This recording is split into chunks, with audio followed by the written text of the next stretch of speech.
Welcome to the Nerd Cave News. I am one of your hosts, Zach Dykes, joined along with the man known throughout the seven seas, captain of the deadliest crew, rough as a barnacle, sharp as a shark's tooth, and has a nose filled with treasure he's always digging for. Beware of Barnabas Boogerbeard. That was actually fantastic. So, and I don't know if that would be more inclined with Sea of Thieves, or since we talked about One Piece, because I do have a deadly crew. That One Piece, that Straw Hat Pirates are pretty deadly. So They are pretty deadly. I love it. So who was that? Your lovely wife, or was that Murdoch? Or that was my lovely wife that put that one together. Good deal. Shout out to Amy. Yes. Snaps to you. Guys, we got an awesome show for you. We're going to be talking about the Nintendo Mini Direct. We're going to be talking about some PlayStation news. And of course, we've got your quick hits. We're going to be revealing our July Game Club here in just a second. But this episode is brought to you by our wonderful patrons. You can become part of the ship, part of the exclusive crew by going over to patreon.com/nerdcave, just like our wonderful crew members, the first mate, Brandon Hicks, the helmsman, the conductor, our gunners, Richard Newell, Daniel Sanford, Rushing Water Yoga, Marilyn James, Brittany, the Granny B, Harrison, and our deckhand, Martin Sager. Guys, this is the Nerd Cave News, where each and every week we run you through all the video game news that you need to know. You can watch this live over on twitch.tv/nerdcavenetwork, or you can watch the show later over on youtube.com/nerdcavenetwork. Make sure to hit the follow and subscribe button so you don't miss out on anything, and like it so more people will see the video. There is a podcast version that Derek is looking up right now. He's looking up on his phone right now. That is available on Apple, Google, Spotify, Stitcher, and Anchor. Go subscribe and listen to it each and every week on while you're there. Just like Derek was doing. He was going there to leave a 5-star review. Am I right, Derek? Yeah, he was. I mean, Boogerbeard, Barnabas Boogerbeard is leaving a 5-star review. He says it's hook review. There you go. He says it's R-rated. You know what I mean? Yep. You're gonna need a bigger ship, guys. You're gonna need a bigger ship.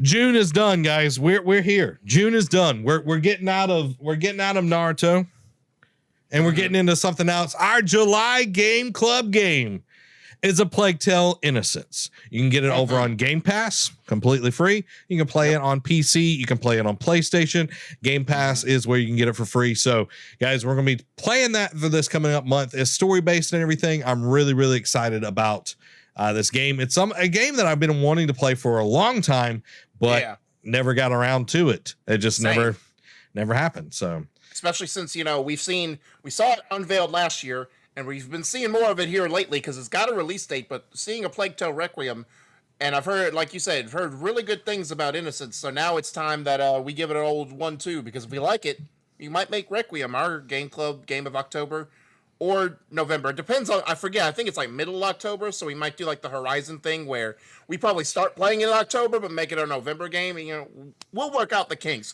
First, we got to play the first game and see if we even like it. Yeah. And, of course, God of War, is like in that mix, Yeah, maybe. You never know. Maybe. Never know. You never know. Which I don't know if you've got that discussion in the PlayStation. I didn't see it. In there. It's in the quick hits. I mean, the PlayStation quickie, excuse me. Okay. Well, guys, we're not gonna lollygag. We're not gonna, beat around the bush. You came here for one thing and one thing only, and we know what it is. That's the gaming discussion. First up, Gotham Knights unveils a Robin in the new trailer. And every time I watch this, Derek, every time I watch anything from Gotham Knights game, I just I don't even know. Yeah, like that, because I was gonna ask you what is your feelings on Gotham Knights like? Because obviously we got a release date, October 25th. It's steadily approaching.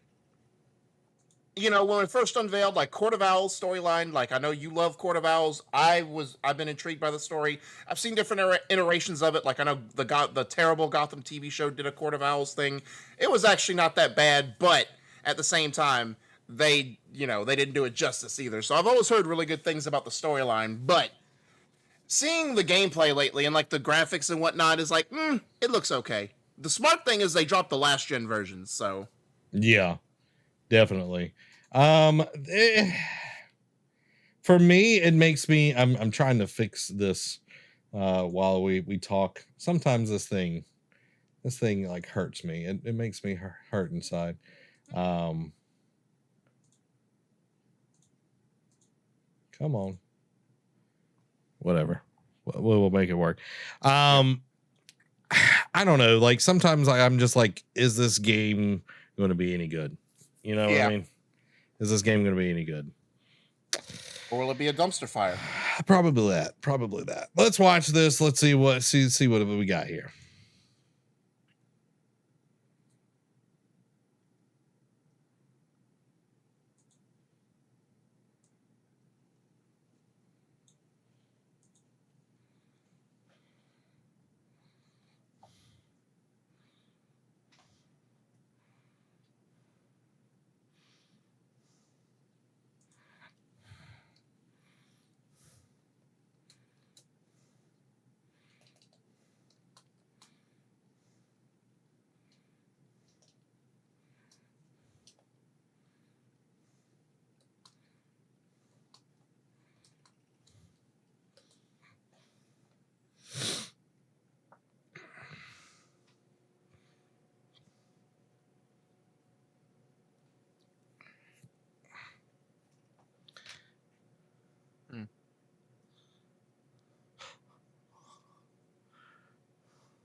Like that's cool, but it just doesn't make any sense. No.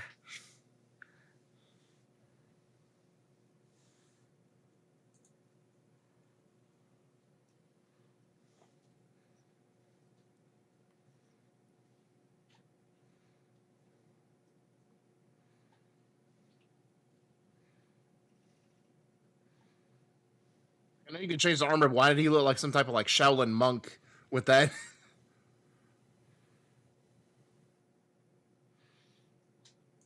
I do dig the music. I will say I dig the music.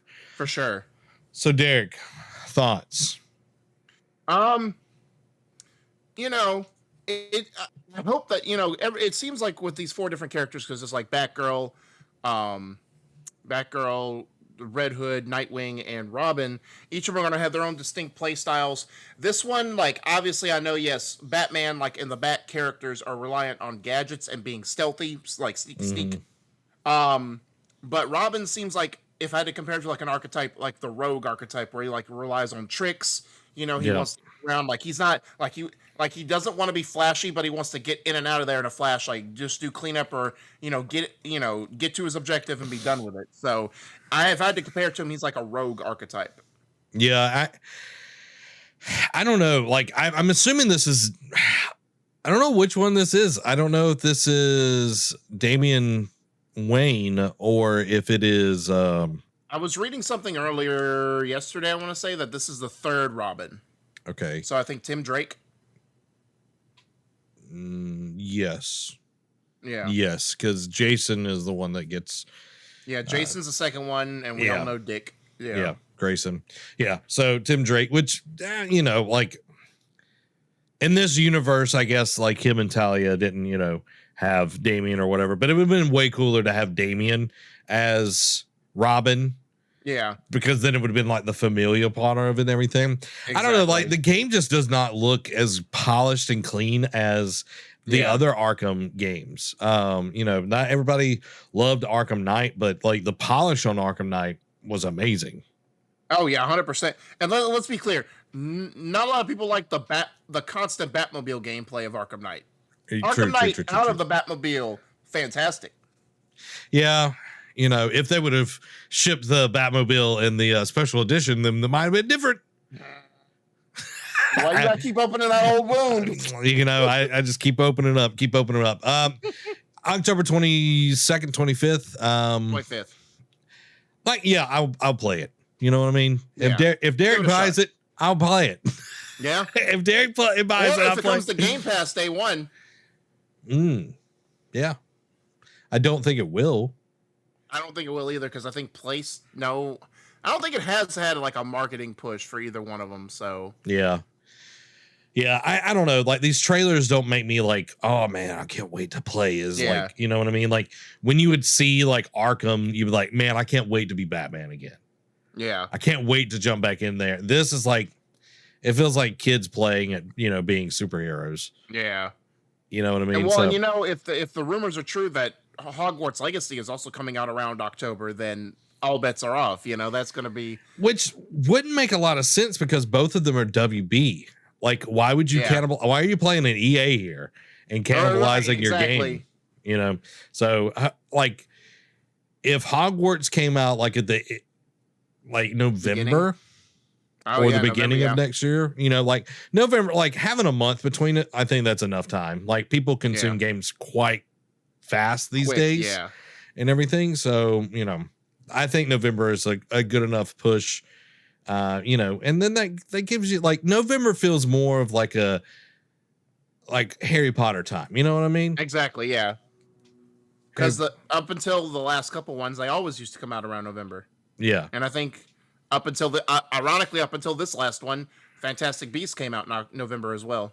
Yeah. So, I hope that it gets better. I hope, Gotham Knights is a solid game, but I'm not holding my breath. I'm not holding my breath. Because October 25th is a long ways away. But you know what happened this week, Derek? What pray tell? Nintendo Direct Mini Showcase. We're gonna give you the rundown, guys. We're gonna give you the runs. Not those. We're gonna give you the runs. And this is gonna affect Zach. First up, Portal Companion Collection is out now on Switch, with Portal 2 still including local, split screen, and online multiplayer. If you can't put out Portal 3, if you can't put out Half-Life 3, you're not making any new games. What do? You just keep porting those bad boys to other places. You just keep moving them around. Why not? You make money. Got to recoup those Half-Life Alyx costs. Yeah, everybody wants them to make stuff, but they're making so much money just like hosting people's games. Oh yeah, exactly. So, but good for them that it's finally out on Switch. Yeah, and it's nice to have like a 2-player game on, the Switch. Yeah. Like, having some sort of co-op and everything. So, there you go. Portal Companion Collection. Now. It's out now. Yeah. So now, go download it. Next up, a Nier Automata, the End of Yora edition, coming to Switch October 6th, will include all previously released DLC and Switch exclusive, but it will also receive Switch exclusive costumes. Excuse me. I found, Automata took the world by storm when it came out. I feel like it's just a little too late to the party to Switch, but better late than never. October 6th. October is looking to be really stacked. It's going to be like February and March were earlier this year. It's going to take all your money. So yeah, good for them. Now, guys, quick question before we move into number 4 or number 3. Do y'all say automata or do you say automata? Never mind.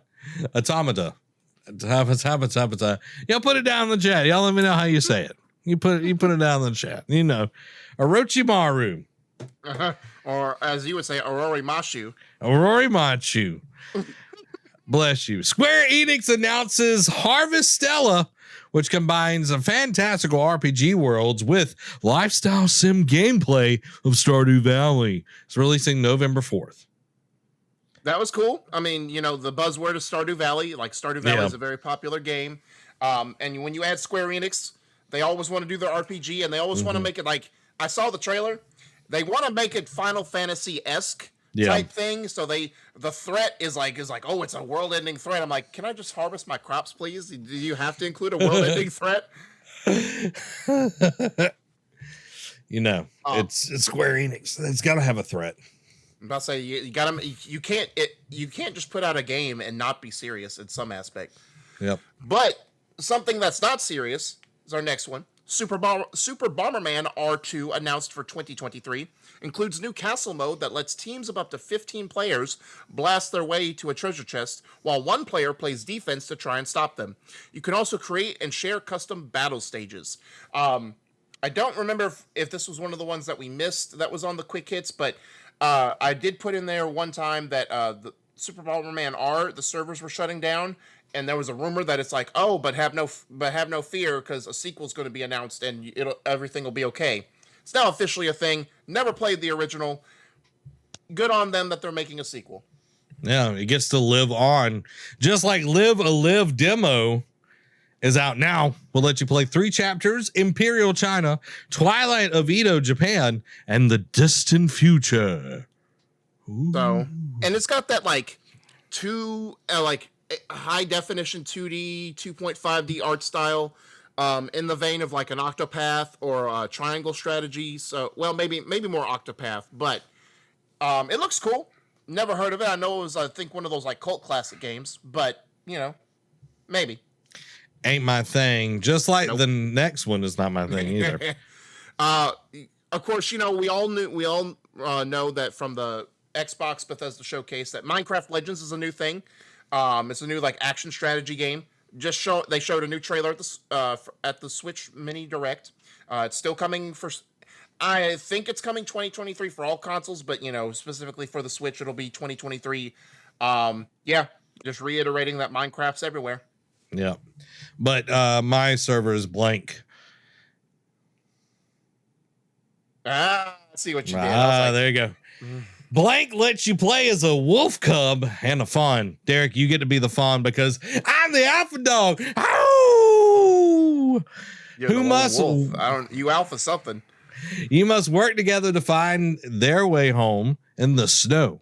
Will be completely text-free and will include local or online co-op, releasing February 2023. I think, just not to be that guy, but just so people in the chat don't yell at us, I think it's pronounced Blanc because Blanc in like another language is white, and it's pretty much got like a grayish white background. Well, I think it's like Blanco is white. It's different, it's got Blanco, it's Blanc, it's different depending on the dialect you speak. Well, yeah, like if I was the wolf, I'd eat that deer. I'd kill that deer. I'd gut it for sustenance. Oh my gosh. You're just a cub. You don't know any better yet. You haven't been taught how to hunt. You've been separated from your family. Hey, but I got that deer right there. It's sure looking good. Like in Empire Strikes Back when Han opened up the little wampa or whatever it was. Tauntaun. And put Luke in its intestines, Yeah. And I thought you smelled bad on the outside. So, speaking of something Disney related, Disney Dreamlight Valley is a life sim game set in the world filled. Yeah, right. It's something. Life sim game set in the world filled with Disney and Pixar characters. You can build a life while farming, cooking, and interacting with famous characters as it hits early access on September 6th. That right there, because usually you don't see Disney games and early access in the same sentence. Usually it's like, and it's a full game and it's coming out for the holiday. It's usually just a throwaway title. But early access means it's like, is it going to be an MMO? Or is it going to have some heavy online components? Like, what is this? Am I going to have microtransactions in a Disney game? This feels like they are trying to cash in on Animal Crossing being kind of old at this point, and this is going to be their kind of Animal Crossing with Disney characters with a ton of microtransactions shoved down everyone's throat. Great. Just what I want, right? Yeah, just what I want for September 6th. But, December is not that far away because on December 9th, Dragon Quest Treasures, the latest Dragon Quest spinoff, hits the Switch. They just keep coming. Just keep coming. And the hits keep coming, and they won't stop coming. Yep. On December 9th, by the way. Yeah, I said that. I led with that. Oh, okay. But yeah, it's okay. It's like one of those treasure hunting games, like a loot-based game. you know, cool. They're trying new ideas to spruce up because I know they had Dragon Quest Builders, which is like a Minecraft imitator for Dragon Yeah. Quest. So, Well, that you know, good for them for trying new Builders things. 1 and 2, and they actually sold pretty well. Yeah, they did actually, especially I think 2 sold gangbusters because it was at that point it was a proof of concept. Mm-hmm. So, but now this one, I don't know if it'll be a good proof because I think it's a sequel. I don't know, or just a new game. I don't know. A new roguelike action game, Little Noah, Scion of Paradise, is out now for the Switch. Didn't see really anything on it. I'm not going to comment, but you know, it's another little indie type game or like a smaller base game. So I don't know, something to try out. Yeah. Well, they could be either right or wrong, but there's a new RPG called The Time, The Legend of Right. Will be coming to Switch August 18th. Play as Kenta, who is an aspiring game creator working on their first hand-drawn RPG. Kenta's notebook has over 200 pages with puzzles to solve, draw, and erase. Sounds I did see the trailer for this one. It's actually a pretty cool concept. Yeah, it sounds dope. Like getting to kind of explore and all of that, you know, throughout the whole thing. Pretty dope. Reminds me a little bit of Scribblenauts with the whole like write, you know, draw, erase type of thing. It's like, all right, you know, you need to come past this obstacle. Like, all right, I don't like this idea. Let me take this out. So it's a very cool concept. You know, August 18th. You know, at this point, a month and a half away. So. I don't know. Yeah. I think it's coming to other, and that's the thing with a lot of these. I think they're also just because they were shown at Switch doesn't mean they're only coming to Switch. They'll be coming to other platforms too. So I don't know. If it comes to Game Pass, I'll try it. Yeah. Next up, a little creepy, but you know it's not gory like some other games out there. Lorelei and the Laser Eyes is a surreal puzzle game evoking the golden era of detective mystery novels and releasing 2023. Little bit of that little psychedelic, like mind trippy type of like suspenseful game. So I don't know, may not be up my alley, but if you like one of those mystery games, if you're a lover of mysteries, this one's for you. You know what I like, Derek? I like Friends. Yeah. And it's always a season for Friends. Doraemon, I don't know how to pronounce this. Story of Seasons Friends of the Great Kingdom launches on Switch later this year. Okay, I don't know anything about this game, but I'm going to go ahead and let me take a guess, Derek, and you can tell me if I'm right or wrong. Yeah. It is a foreign game because like the title makes no sense. Yeah. And it's going to be some sort of like RPG, like you're searching for things and you're in a big castle, like land kind of thing. Am I right? You're in the ballpark. It is. Okay. It is like because there's a game series called Story of Seasons, which is like a very much like Harvest Moon like esque genre type game. And this is Doraemon because you actually nailed it on the first try. Kudos to you, by the way. Thank you. He's a Japanese mascot, so they're kind of putting like a not a JRPG, but like a very Japanese-esque twist. Because Story of Seasons is made by I think a Japanese company, so they're just kind of like blending more with it. But yeah, it's one of those life sim games. Like what was the one I read earlier? Well, Disney had one, and then there was Minecraft. Well, there was Harvestella. There's been several ones, but you know that's just another one to add to the crowd. Yeah, it's way too many. Speaking of getting crowded, Pac-Man World Repack, a remake of Pac-Man World, launches August 26th.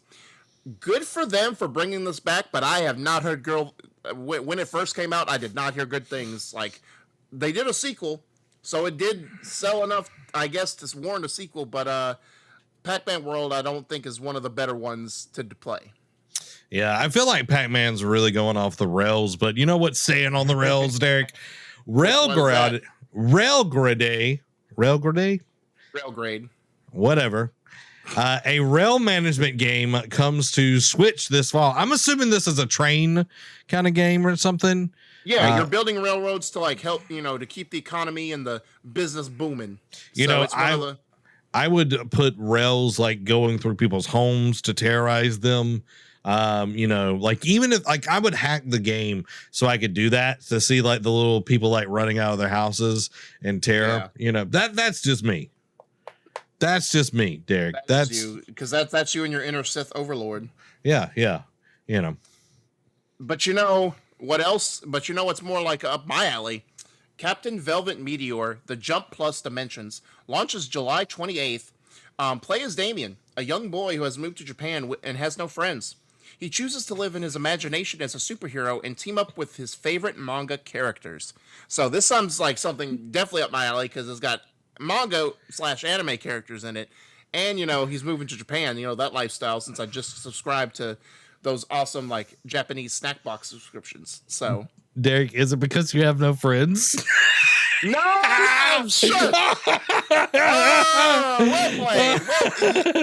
played. I saw you on the stream. I'm like, he's holding something back. He's about ready to pounce. Like, what is you do? You have me. Oh, I may revoke the friend card after that comment. But, you know, Dan says making trains go up steep mountains to reach the mountain peak and then going back down again like a roller coaster. That would be fun. That would be fun. Seeing them they just also like have another game like that. It's called Roller Coaster Tycoon. Mm-hmm. Yeah, but what's better than, you know, thousands of tons of metal like filled with, you know, goods and supplies hurtling down a mountain? You know, you could have crucial you know, medicine that, you know, a village needs. Yeah. It could be going at sonic speeds, just like Sonic Frontiers gameplay trailer was shown at the Nintendo Direct. Yeah, I did include it just because like I watched it. I don't know, like they try to evoke Mario Odyssey vibes the more I see of this game, but it is Mario Odyssey in the fact of it can go from linear like the old school style to open, like, hey, just explore. I want to explore and look around. That's where it ends because this game looks horrible, and I'm not the only one. Because I know several other people have said, yeah, this art style ain't it, Chief. Like, especially people in the like the big wigs in the game industry, like kind of funny, you know, like that. Yeah. I know it's somewhat split, but you know, more people than not have said, I don't know if we're gonna like this. But Sega's already planted their flag because you know when that first Sonic movie came out, that horrible nightmare-fueled design of Sonic was changed immediately. They had to delay the movie to do that. But Sega put their foot down and be like, you don't like it, but we're not changing it for you this time. Sorry, folks. You get what you get at this point. Yeah.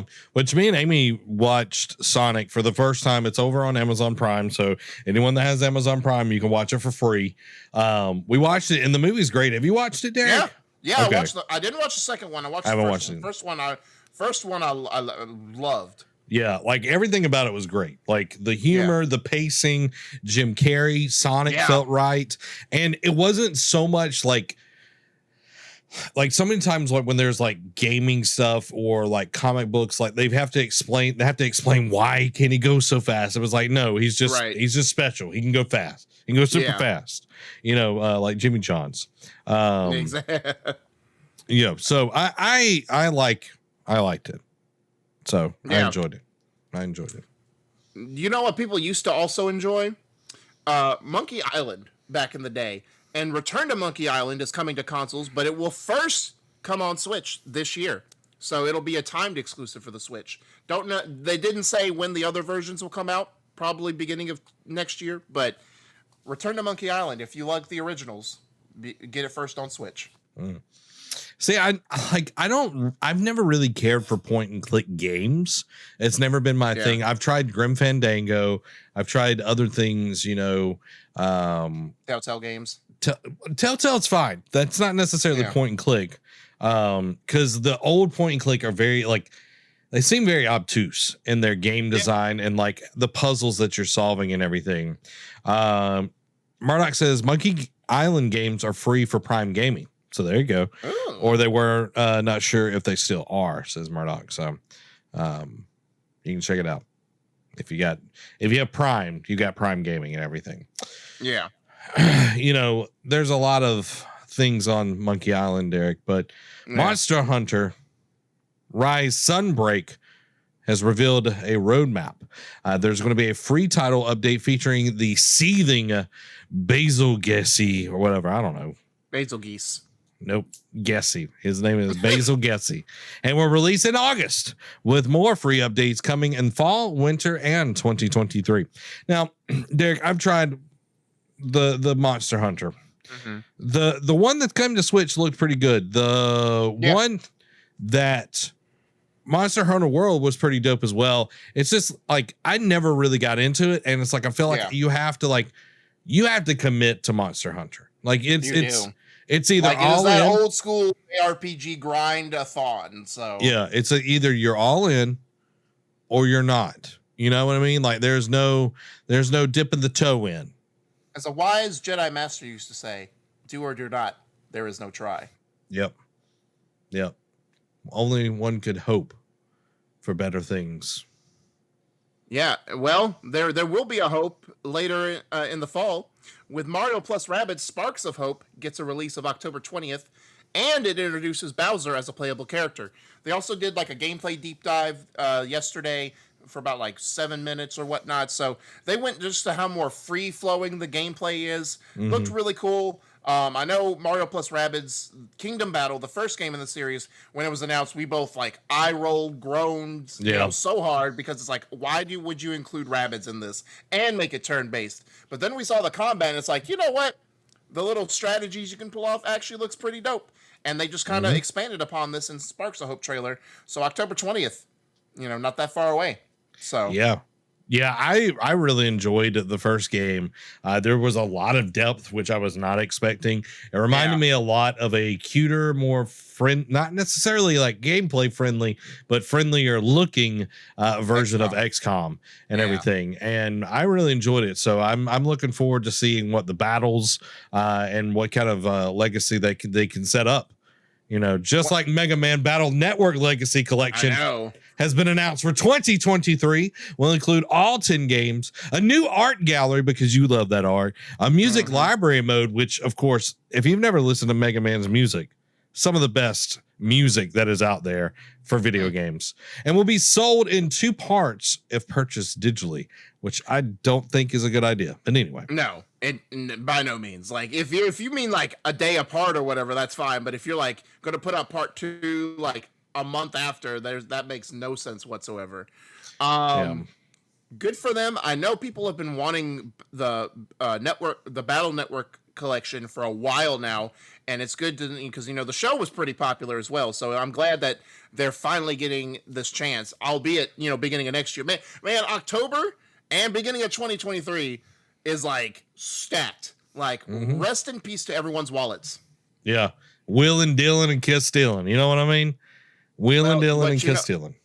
You know what? Will be also be stealing in come October? Those hearts, because after announcing their debut coming to Xbox consoles, the Persona 5 Royal, Persona 4 Golden, and Persona 3 Portable are coming to Switch as well, with Royal launching first on October 21st, and with Persona 4 and 3 coming soon after. How soon? Don't know, but they'll be coming after. Just try Persona 4 Golden. One of the best PSP games out there. Just letting it's you know. Not a PSP game, sir. It's Vita. Yeah, I was about to say, don't. All right. Yeah, I was about to test you. Be like, your beloved handheld. It is a beloved handheld. By 2 people. Me and who else? Gio Corsi. Okay. I think Greg likes it, and so did Colin. So there you go. That's 4 people. 4 people, Derek. Enough. Okay. I guess. But yeah, good for Switch, because people after the Xbox showcase, everyone was clamoring like, what about Switch? What about Switch? And Nintendo's like, shh, just give us a week. We got you, son. We got you. we want to have our own time to shine. And guys, I hope that y'all enjoyed that wordplay. That was some good wordplay, Derek. It wasn't planned that way, but both Derek and I gave y'all a masterclass at how to transition between stories. You want to know why? It's because I have the day off and I have time to reset, get my brain power right. So I picked up on your little cues, sir. Yeah. Before we get into that, I want to give some shout outs real quick. Thank you to Joe, Dan and Marilyn for the Prime Game subs. 11 months for Joe, and Dan is at 16 months, currently on an 11-month streak. And Marilyn, thank you for 8 subs total in the channel. Thank you. And Wiley's Castle, exactly. There's so many good songs in the thing with the thing. Mhm. You know the thing. You know What thing? that thing. Like the bird is the word? Yep. PlayStation news time, baby. We're done with all the rest. You know, we're getting to the best. You know what I mean? Yeah. You know what I mean? It's They say the best of the rest, and it's like, yeah. Yeah. It's not the rest. It is the best. Period. Yeah. You can go north, south, east, or west. PlayStation is the best. Let's go. Sony reveals InZone, a new line of gaming hardware accessories aimed at PC gamers. So, we've talked about, when Sony started this whole thing of porting its exclusives to PC, and then buying a studio that does PC ports and being like wanting to double, triple down, like it definitely get more hot and heavy in the PC community. And how's another way to do that? Making a line of accessories that, can appeal to PC gamers. The line is called InZone, not EndZone, InZone, and it seems to be aimed at PC gamers, more specifically than console players. A move that Nyko Partners senior analyst Daniel Ahmad sees as a move to garner more of a footing amongst gamers in Asia. Quote, Asia is one region of the world where console gaming is dwarfed by PC and mobile gaming, writes Ahmad in his Twitter thread. Quote, InZone will help Sony increase its reach in Asia, where there are over 700 million PC gamers, according to Nyko Partners data. Approximately 49% of gamers in Asia are spectators and fans of esports content, leading Sony to partner with leading esports leagues to promote the brand.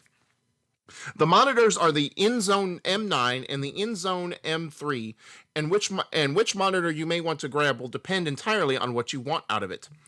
And I didn't include prices because on this because they're in the because it's got from PlayStation Universe, and they're kind of like a European-based company, and so they only did like in the pounds. So I don't know what that is in US dollars, so I just excluded it, just FYI. For the InZone M9, it sports a 27-inch 4K IPS 144 Hz display with HDR and support for NVIDIA's G-Sync. The InZone M3 is instead another 27-inch display, but this time at full HD rather than 4K to account for its 240 Hz refresh rate that is also compatible with NVIDIA's G-Sync. This model isn't available yet, so a price isn't listed. There are 2 wireless headsets and 1 wired headset. The InZone H9 is the cream of the crop, a wireless noise-canceling headset. The InZone H7 is also wireless, though lacks the noise-canceling features of the H9. The InZone H3 is the wired headset and understandably the cheapest of the bunch. While these products are mainly being targeted towards PC gamers, they all offer features which optimize them for use with a PS5. And a keen eye will also note that the design of all these products is quite fitting with the design of the PS5. A kunai? Yeah, I guess. Shuriken. Derek, I'm on. Before I get into the news you just gave me, you corrected me. You know what I mean? You corrected me on the name, but just want to reference everybody. The new VR headset for PlayStation is the PlayStation VR. Actually, PlayStation Virtual Reality too. But anyway, you almost said it. You almost slipped up. Don't even. I almost slipped up. No. With this, hey, all's good and love and more. You know what I mean? Like this is, I'm not going to buy any of this because it's not tested. You know what I mean? Like, yeah, Sony makes great stuff. I just don't, I'm not going to go buy a monitor that is just brand new to the market. No. You know what I mean? Just because it's PlayStation. That's not being tested. Yeah. Like that's foolish. That's churlish, as some people would say. You know what I mean? Headsets, again, it's like, there are other headsets out there that have been tested and tried and true that I would go after before I'd go after this. I think it's smart, push it to those markets. Push it to those 700 markets. 700 million PC gamers. Why not, right? Yeah. you know, and you know, there's going to be people that test it out and see if it is good or bad or anything. But I think, you know, Sony's track record, they usually do pretty solid stuff, and they've been in the TV and tech industry for a very long time. So I think it's going to be, you know, they've got some good headphones already. So, you know, hey, there you go. Yeah, there you go. Exactly. You know, the thing, Derek. You know what thing? The thing. So. The thing, Derek. What? Sure. I'm not picking up this one for whatever reason. I don't know, man. But the thing. Sony's Horizon-based TV series is titled Horizon 2074 because that is a lame name. Yeah. Hopefully that. I was hoping there would be a working title, but you know, TBD. Journalist Jeff Grubb claimed that it would be called Horizon 2074, that it would film in Toronto and be set across 2 timelines, one that follows along with the game and another that tells the story of the world falling apart. According to Grubb, it's meant to be more of a, quote, reimagining from the story in the game, so it's likely that things won't exactly be the same. Now, however, we seem to have confirmation that the show is indeed called Horizon 2074 and that it'll film. What's more is that members of the crew have also played important roles in shows like The Boys and The Expanse. Heard both of great things. I know I've never watched either one of them, but I've heard great things about both of them. Mm-hmm. The 2 timeline things, like one set of the world falling apart, I feel like that's going to be the flashback sequence where it's like, all right, it's going to show something in the present day, and then it's going to flash back to some like a set, like in a certain area back before the world fell apart to show how we got to that point.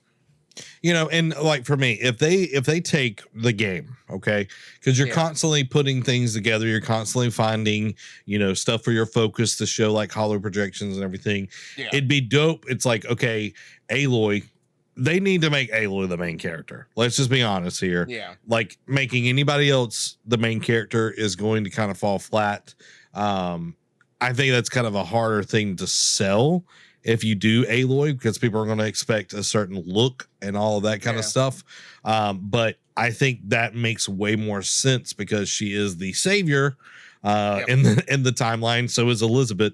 You know, you can't have anybody else, and you have to cast Ted Farrow really well. Like you got to get somebody that's like Joffrey from Game of Thrones, like that kind of hate that you just like want to punch him in the face. But anyway, and like here's my idea. Like when she gets something for her focus, it starts with like the kind of like look of the focus, and then it transitions into like real and all of that. Yeah. That would be good too.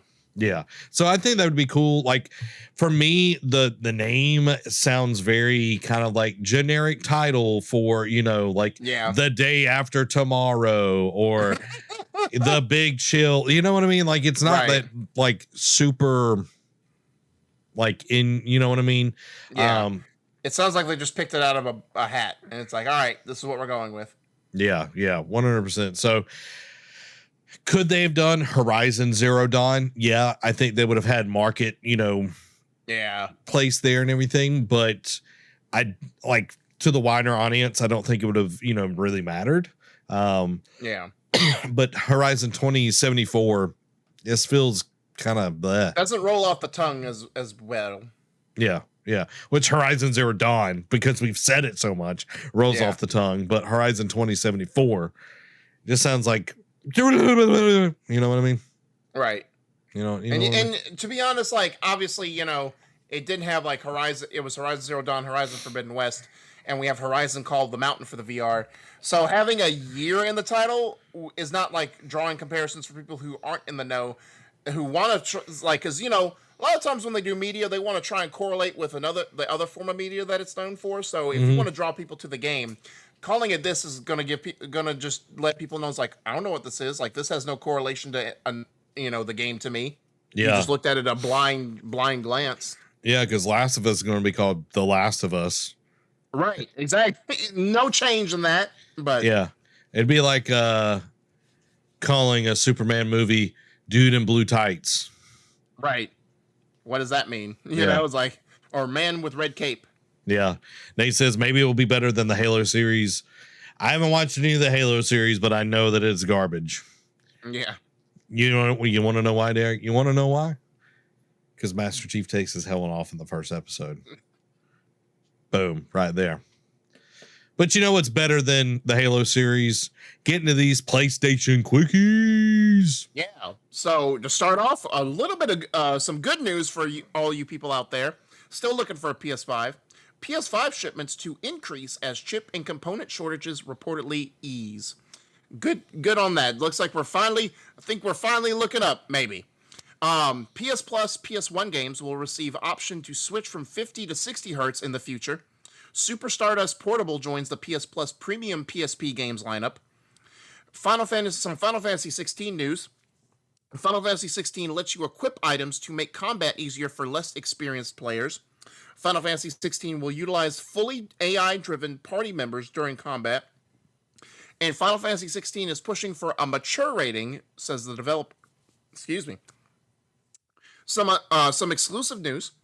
Uncharted Legacy of Thieves collection coming to PC, speaking of PC, October 19th, according to SteamDB. New Horizon Call of the Mountain details reveal multiple paths across diverse landscapes. Give me just a second. Down to the news we were alluring to earlier. God of War Ragnarok release date announcement was originally planned for today, and I checked before I got on. No update because people held out hope. Game is still on track for November, according to Jason Schreier. TBD. I'll address that in just a second. However, Cory Barlog came out and said God of War Ragnarok info will be, quote, shared at the earliest possible moment. My thing is, it's like, if it's still on track, I'm not saying it can't. Two things can be true. They could take away the release date announcement on the day they said it was, and it could still come out, for when it's reportedly due. I live in this world where it's like, you had a release date planned for today. You reportedly pull that because it's not true.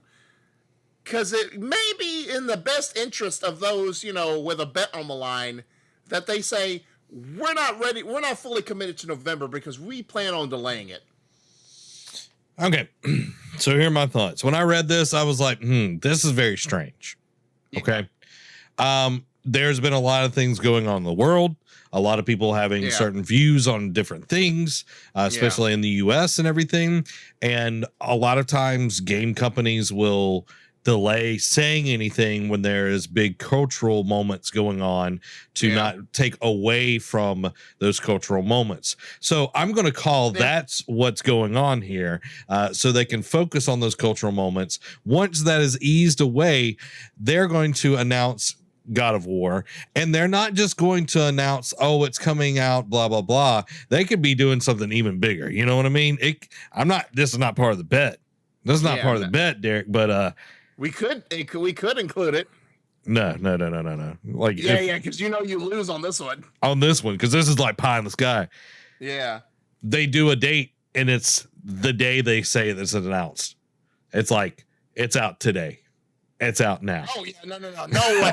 No way. No, exactly. Because maybe if God of War was a brand new series, but... Well, exactly. They're not going to do that because there's like no time to market, no time to push it, all that sort of deal. But everybody and their grandmother, we rush into that PlayStation store, regardless of the time. It would probably crash the PlayStation store.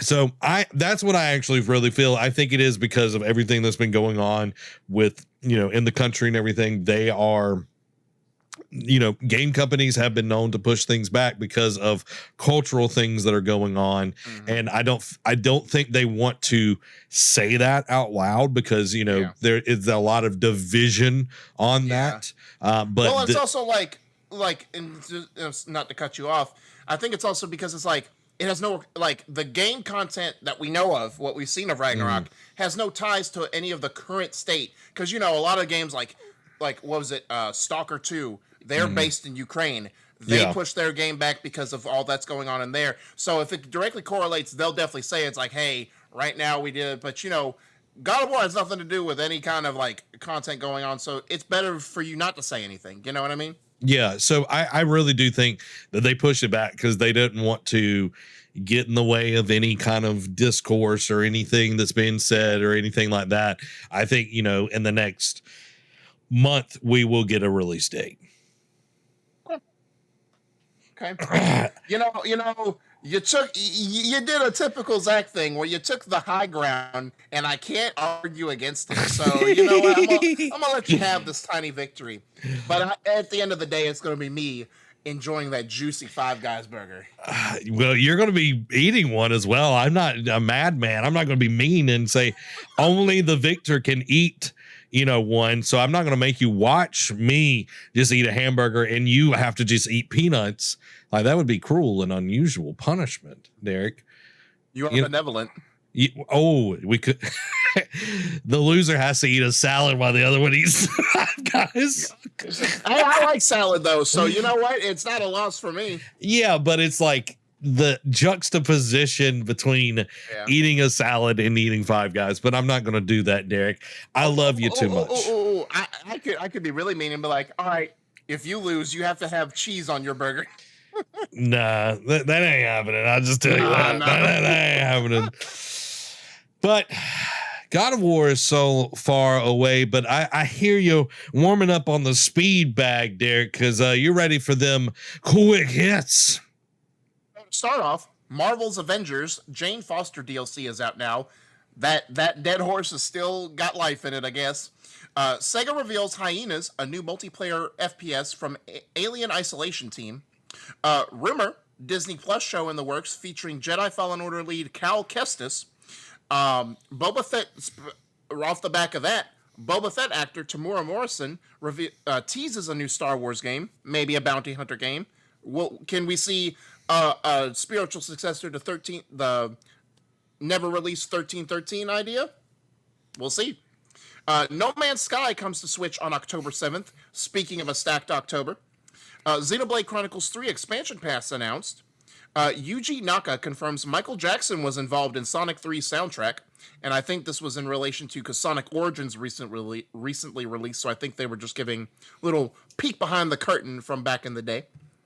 From Software is hiring devs for new projects, and reportedly its next game is soon to be coming out, which is crazy because Elden Ring literally just dropped. Speaking of A Plague Tale Requiem gets a release date set for October 18th.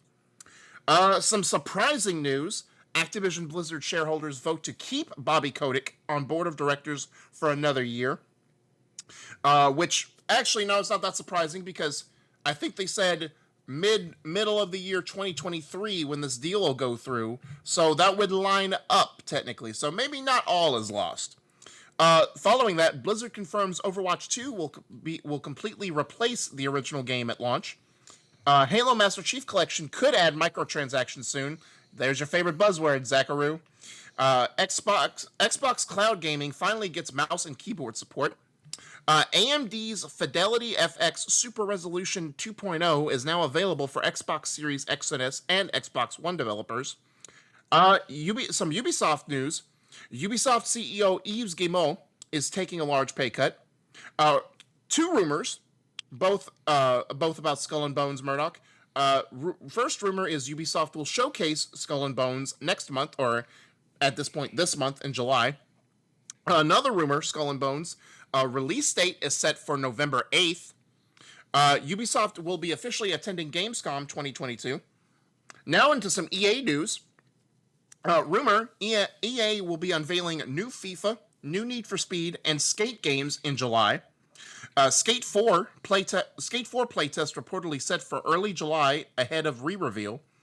New Need for Speed reportedly features meetups, character design inspired by the Boondocks TV series, which, weird one, but weird flex, but okay. Rumor, EA is working on a new Marvel game, which, if it's anything like their Star Wars projects, it'll be hit or miss. Hideo Kojima put a project on hold because the concept was too similar to The Boys. Interesting one. Fall Guy. Well, no, never mind. That's the next one. Fall Guys reaches 20 million players in 48 hours after Free For All launch, and it's also crashing computers. As a little like tongue-in-cheek reference to Monday's stream.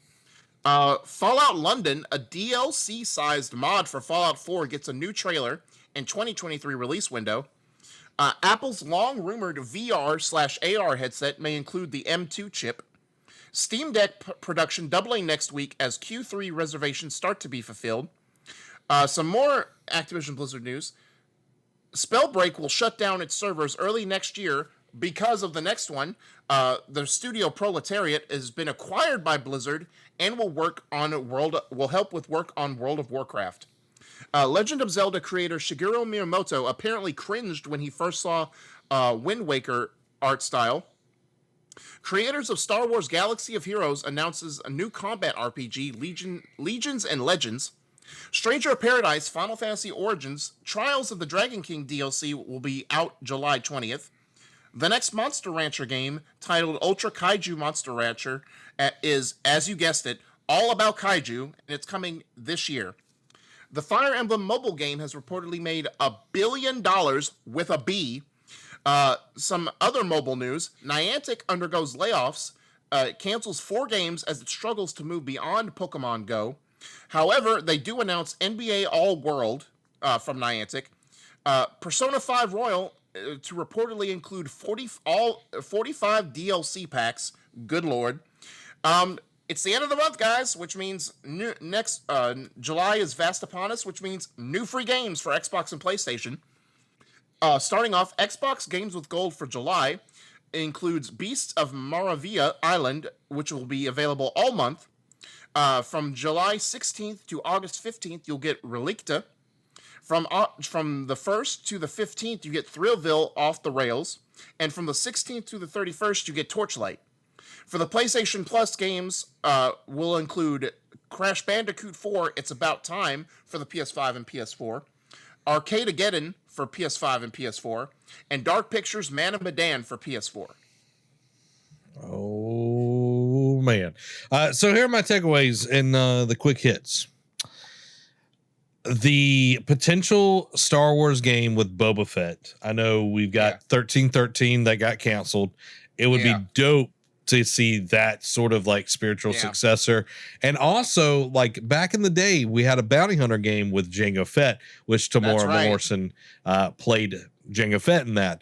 I would love to see that. I would love to see like a in his prime Boba Fett. Like that would be super cool. Do you think we'll get like a KOTOR remake, like from the ground up for that bounty hunter game with Jango? Possibly. Like it didn't sell as well as like KOTOR did. It's not as like a cultural touchstone as KOTOR. But you know, something that is, you know, more like Fallen Order, where it's, you know, gameplay is really robust, it's interesting, good storytelling, some customization within there would be super cool, and getting to travel between planets, you know, and just different missions. Like I would really love that, because the bounty hunter game was fun. It was ridiculously hard. Like it was super hard. Like to really like get anything done, you had to use cheat codes. I'm just going to be honest. You just had to use the cheat codes. It was extremely difficult, and the mission types were kind of weird, and the structure and everything. But the next thing that I wanted to talk about was this Activision Blizzard thing. I know a lot of people are like freaking out about this, but you got to think about it. The board of directors care about one thing and one thing only. The money. And Shane McMahon's theme music, money. Yeah, exactly. And with Activision Blizzard not being owned by Xbox yet, that's happening. They're putting their money first. Okay. I was listening to Asmongold talk about this, and he had a theory. Bobby Kotick will leave, and then he will be brought in back again as a part of like the metaverse, kind of like to head over that, because as horrible as Bobby Kotick is, and I wholeheartedly do not agree with like his work ethic or anything like that. Yeah, he makes the money, Derek. He does. Say what you want. He does print money. So for right or for wrong. Yeah, makes the money.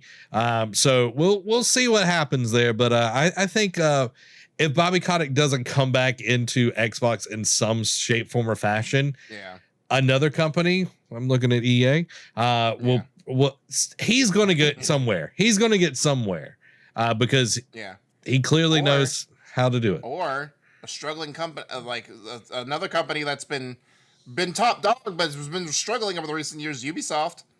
They all about that microtransaction live service mess as well. Yeah. Now, I know Disney just renewed their CEO for another year, their shareholders. Yeah. What do you think about Bobby Kotick taking over Disney? Because Lord, no.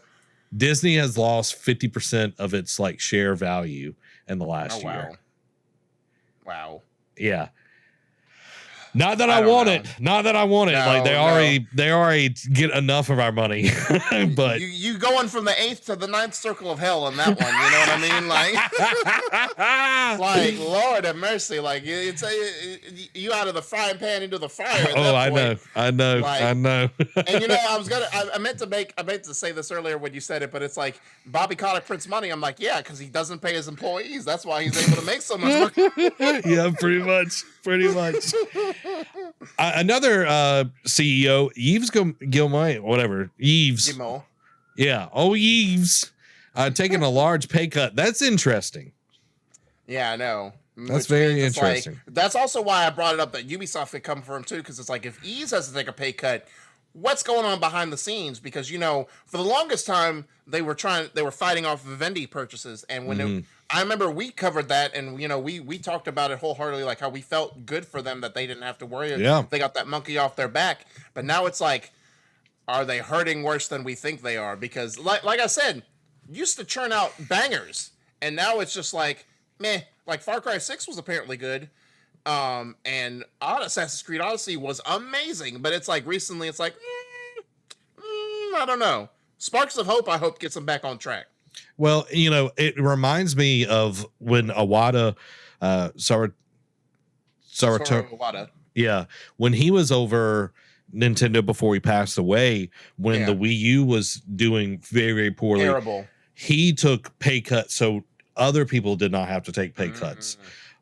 So I don't know if Yves is doing that sort of deal that, things he's taking a hit so others don't, which, good on him if he is doing that. Yeah. Because, there have been a lot of delays and, the Skull and Bones thing. I don't feel like this game's coming out, dude. Like, I know there's rumors and all of this, but I think it's going to be like hot garbage on fire. I feel like it will come out. I feel like, how about this? It's not going to be any more reassuring or any less reassuring. I feel like they will get it out. I feel like they will force it out. I feel like they will do a Halo thing where they'll put out the multiplayer first, then the story like a month or so after. And then I feel like it will feel like a rushed game. Yeah. Derek, when you really got, like, you got to go to the bathroom, but you only got like 2 minutes to go. Yeah. And you got to like leave or you got to like get back to work or whatever.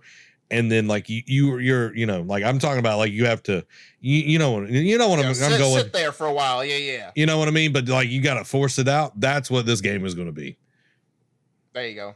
It's a hot and sweaty mess that it'll be a strain on your body. Yep. And that's not good. That's not good for anybody. No. That's where you have to break out the cream. Well, there you go, guys. Make sure to go over and subscribe and follow us on all the platforms. Check us out on YouTube, Twitch, over on our podcast versions over on Apple, Spotify, Google, Stitcher, and Anchor. If y'all want Amazon, please let us know. We can get on Amazon podcasts as well if there are people that want that. If you want to support us financially, go over to patreon.com/nerdcave and pick up the tier that best suits you guys. Oh, Booger Beard. Enjoyed it, my man. Enjoyed it as always. It was very fun. Yes, it was very fun. Guys, we'll be back next week when we see how many hogs have been milked, how many horses have been butchered, and if I'm still willing, dealing, and kiss stealing. This has been Zach. Booger Beard. Y'all have a blessed week. Bye.